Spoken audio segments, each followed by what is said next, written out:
চলছে শাসন, বাসন মাঝে পুলিশ। তালিবানি চলছে শাসন, বাসন মাঝে পুলিশ। সত্যি বললে মিথ্যে কেসে ফাঁসিয়ে দেবার নালিশ। লুট হয়ে যায় গণতন্ত্র পুলিশ পাহারায়, লুট হয়ে যায় গণতন্ত্র পুলিশ পাহারায়। জেসিবি আর জয়ন্ত সিংরা এ রাজ্য চালায়। এখানে আস্তে আস্তে এখানে বসে বসে একটু লাইন লিখছিলাম। আমি কবি নই, আমি রাজ্যের একজন সাধারণ মানুষ। আমাদের রাজ্যের কবিরা, আমাদের রাজ্যের শিল্পীরা, আমাদের রাজ্যের লেখকরা, যারা অন্য রাজ্যে যদি ঘামাচি হতো, এই রাজ্যে ক্যান্সার হয়েছে বলে দোকান না খোলা থাকলেও বাড়িতে মোমবাতি বানিয়ে মিছিল করতেন। যারা ঘুমিয়ে পড়েছেন তাদের শিরদাঁড়াকে প্রণাম জানায়।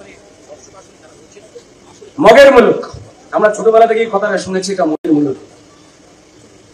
মগের মুলুক চলছে চলুক, চাইছে মহারানী। মগের মুলুক চলছে চলুক, চাইছে মহারানী। সকাল বিকাল মিথ্যে কথার তিনি শোনান বাণী। তালিবানি চলছে শাসন, বাসন মাঝে পুলিশ। তালিবানি চলছে শাসন, বাসন মাঝে পুলিশ। সত্যি বললে মিথ্যে কেসে ফাঁসিয়ে দেবার নালিশ। লুট হয়ে যায় গণতন্ত্র পুলিশ পাহারায়, লুট হয়ে যায় গণতন্ত্র পুলিশ পাহারায়। জেসিবি আর জয়ন্ত সিংরা এ রাজ্য চালায়। মহারানী বেজায় খুশি, মহারানী বেজায় খুশি দাওয়াতে ইসলাম। আহা, মহারানী বেজায় খুশি দাওয়াতে ইসলাম।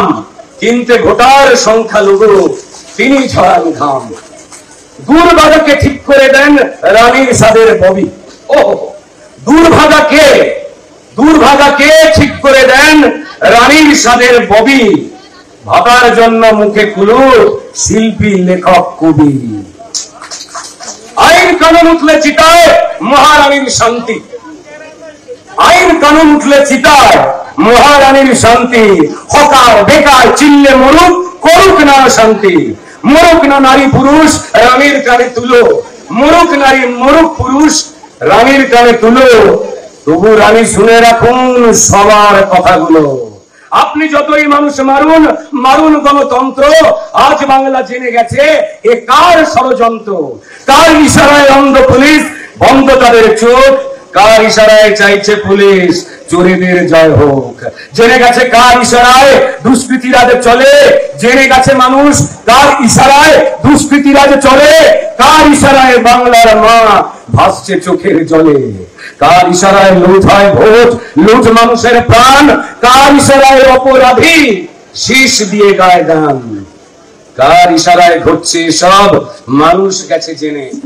মহারানী কার ইশারায় ঘটছে এসব মানুষ গেছেন জেনে।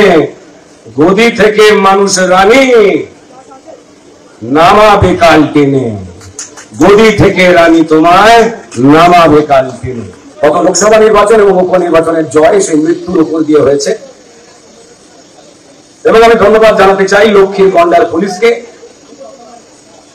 যারা আইনের রক্ষা না করে, গণতন্ত্র রক্ষা না করে, মানুষকে রক্ষা না করে লক্ষ্মীর ছেলের মতো প্রমোশনের লোভে বা ট্রান্সফারের ভয়তে মানুষের কান্না, মানুষের চিৎকার, মানুষের হাহাকার যাদের কানের পর্দা দিয়ে ঢোকেনি, তারা কানের পর্দার চামড়া এত মোটা করেছেন যে গন্ডারের চামড়া থেকেও মোটা হয়ে গেছে। তাদের কণ্ঠস্বর যা আদালত বারবার রায় দিয়ে বলছে যে মানুষেরা এই কাজ করুন, তাদের কানে ঢুকছে না। কালকের জয়, 2024-এর জয় নিবেদন করা হোক সেই লক্ষ্মীর গন্ডার পুলিশের জন্য। কোন রাজনৈতিক দলের জয় নয়, তা পশ্চিমবঙ্গের মানুষ তথা ভারতবর্ষের মানুষ জানেন। আমরা কেন এখানে জড়ো হয়েছি আমরা সবাই জানি, এবং মহামান্য হাইকোর্টের নির্দেশ মেনে একটা নির্দিষ্ট সংখ্যা আমাদের বেঁধে দেওয়া হয়েছে। নাহলে এই প্রতিবাদ সভা জনপ্লাবনের আকার নিত, বাংলার মানুষও জানে। আমরা আইনকে মেনে চলি। যে লড়াই কোর্টে হয়েছে মানুষের কথা বলতে গিয়ে, মানুষের কথা জানান দিতে, তাই এখানে জড়া হবে। এখানে যারা পূর্ববর্তী বক্তারা তারা কথা বলে গেছেন, খুব মূল্যবান কথা, তাদের অভিজ্ঞতা, এবং সব থেকে বড় কথা লোকসভা নির্বাচনে আমি প্রথমেই অভিনন্দন জানাতে চাই 29টা আসন পাওয়ার জন্য, এবং গতকালকের ফলাফলে 4টে আসন তৃণমূল পেয়েছেন। তাদের জয়ের কারণ হিসেবে যে যে প্রাণগুলো চলে গেছে তাদের জয়ের কারণ আজকের চোখের জল ফেলে যে মানুষেরা এখানে এসেছেন, ভারতীয় জনতা পার্টির যে কার্যকর্তা মায়েরা বোনেরা তাদের পরিবার হারিয়েছেন, বাবা মা ভাই হারিয়েছেন,